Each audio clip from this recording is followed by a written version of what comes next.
अस्सलाम वालेकुम जी, आपका होस्ट सईद अहमद इजाद आपकी खिदमत हाजिर। हमारा यूट्यूब और फेसबुक चैनल यह है पाकिस्तान देख रहे हैं लाखों करोड़ों दूर साम हसन मोहम्मद मुस्तफ़ा सल्लल्लाहु अलैहि वसल्लम और आले मोहम्मद पर।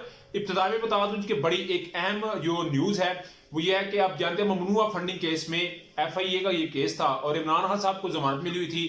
तो जी एक दरखास्त दायर की गई कि जी इमरान खान साहब की जो जमानत है ना उसको मनसूख किया जाए। डेफिनेटली ख्वाब तो ये था कि इमरान खान साहब को गिरफ्तार कर लिया जाए।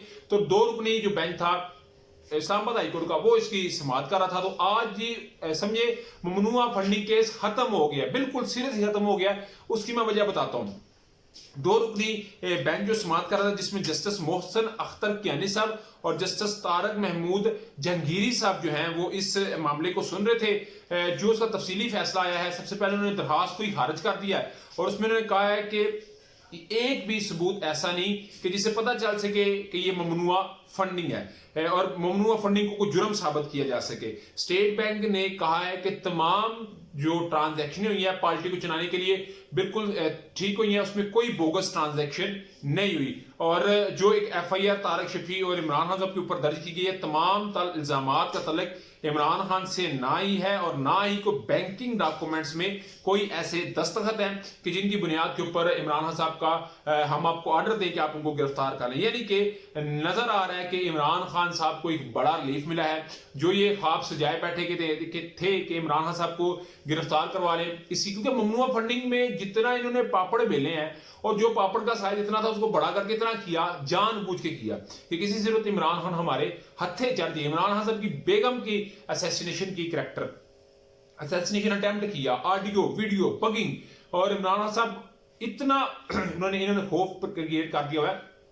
वो बेचारे मुंह पे कपड़ा मास्क काला पहन के अदालतों में पेश हो रहे हैं, मगर उस भगोड़े की तरह गे नहीं हुए, वो अदालतों का सामना कर रहे हैं। मगर इमरान खान साहब को जी इस मामले के अंदर एक ठीक ठाक किस्म का रिलीफ मिला है और डेफिनेटली एक करप्शन का केस बनाना चाहते थे वो नजर नहीं आई। मगर मेरा यहाँ पे भी ये मुतालबा है इलेक्शन कमीशन से कि अगर PTI का ममनुआ फंडिंग तो आपने फैसला सुना दिया था, नवाज लीग और पीपल्स पार्टी का किस दिन सुनाएंगे, ये कौम आपसे पूछ रही है। होता जी पार्लियामान में तकरीरें हुई, राना सनाउल्लाह साहब जत्था लेके पहुंचे, आदम नजीर तारड़ साहब आए, नवाज शरीफ ने वहां से बैठ के कह दिया कि इनके ऊपर चार्जशीट होनी चाहिए इन 3 जजेस के ऊपर, और यूं उंगली उठा उठा के शहबाज शरीफ साहब बातें करते रहे। मरियम नवाज साहब ने ट्वीट पे ट्वीट दागे और फैज हमीद और पाशा उन टोलों में इनको लाके खड़ा किया मगर अभी तक इसका कोई रिटर्न ऑर्डर नहीं आया। सॉरी, तो उन्होंने कहा जी क्यों ना हम कोर्ट के लिए कोई नया मनसूबा तैयार कर ले, क्योंकि कल नवाज शरीफ साहब आप जानते हैं उन्होंने कहा था कि इन 3 जजेस के लिए रेफरेंस दायर होना चाहिए, उनको काम से रोक देना चाहिए। तो अभी अगर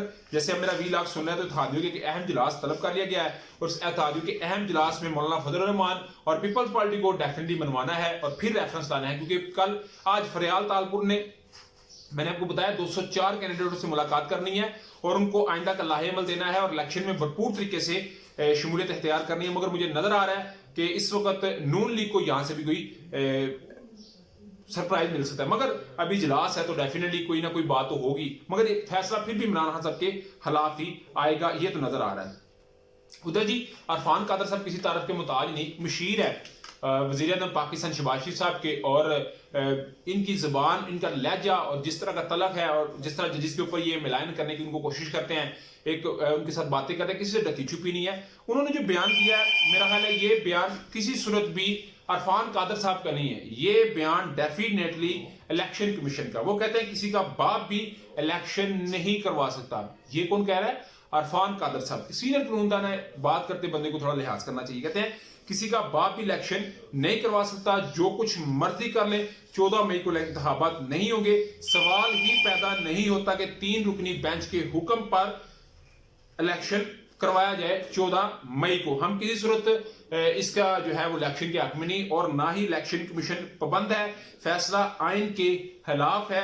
कानून में इलेक्शन कमीशन को तारीख दे ही नहीं सकता सुप्रीम कोर्ट ऑफ पाकिस्तान। अभी इनके लिए मामला बन चुका है डू या डाई का, या रहेंगे या नहीं रहने देंगे, या खुद रहेंगे या किसी को नहीं रहने देंगे, या खुद भी नहीं रहेंगे या किसी को भी नहीं रहने देंगे, इस तरह का मामला हो चुका है। तो ये डेफिनेटली एक इलेक्शन कमीशन की जो आवाज थी जो नजर आ रही है। उधर जी पाकिस्तान तरीके साहब ने 23 से करीब कह रहे हैं कि ब्यूरोक्रेट्स और पुलिस के जो अफसरान हैं उनकी एक लिस्ट तैयार कर ली है, जिसमें सीनियर ब्यूरोक्रेट्स है, पुलिस ऑफिसर है, जिसमें सैयद जफर चट्टा साहब भी हैं जो DG एंटी करप्शन पंजाब है, उससे पहले वो DIG ऑपरेशन इस्लामाबाद पुलिस थे। कि ये सारे जो है वो आलाकार बन चुके हैं नवाज लीग के, ये पीटीआई के लिए बड़े सख्त नताइज भुगतने का कह रहे हैं, और इनका जो है या तो सूबा बदल किया जाए या इलेक्शन तक इनको कहीं डिसमिस कर दिया जाए। उधर जी अरशद शरीफ साहब का मामला देखा जाए तो उनके ऊपर एक जुडिशियल कमीशन बनाने का कह दिया गया है सुप्रीम कोर्ट की जानिब से कि उसके ऊपर काम हो सकता है, मगर बड़ा रिलीफ मिलेगा। मगर ये जो 22 ब्यूरोक्रेट्स या 23 ब्यूरोक्रेट्स हैं, इनका फैसला डेफिनेटली इलेक्शन कमीशन को करना है और चैलेंज कर दिया गया है पाकिस्तान तरीके इंसाफ की जानिब से। तो आप क्या समझते हैं, क्या इनकी कोई ट्रांसफर पोस्टिंग होगी कि यहीं पर रह के सिस्टम का ये मुकाबला करेंगे? आपका समझते हैं लाजमी तौर से शेयर कीजिए। व्लॉग वीडियो साथ चैनल को लाइक सब्सक्राइब अपने दोस्तों शेयर कर लीजिए। नेक्स्ट वीडियो के लिए होस्ट को इजाज़त, अल्लाह का हम अस्सलाम वालेकुम।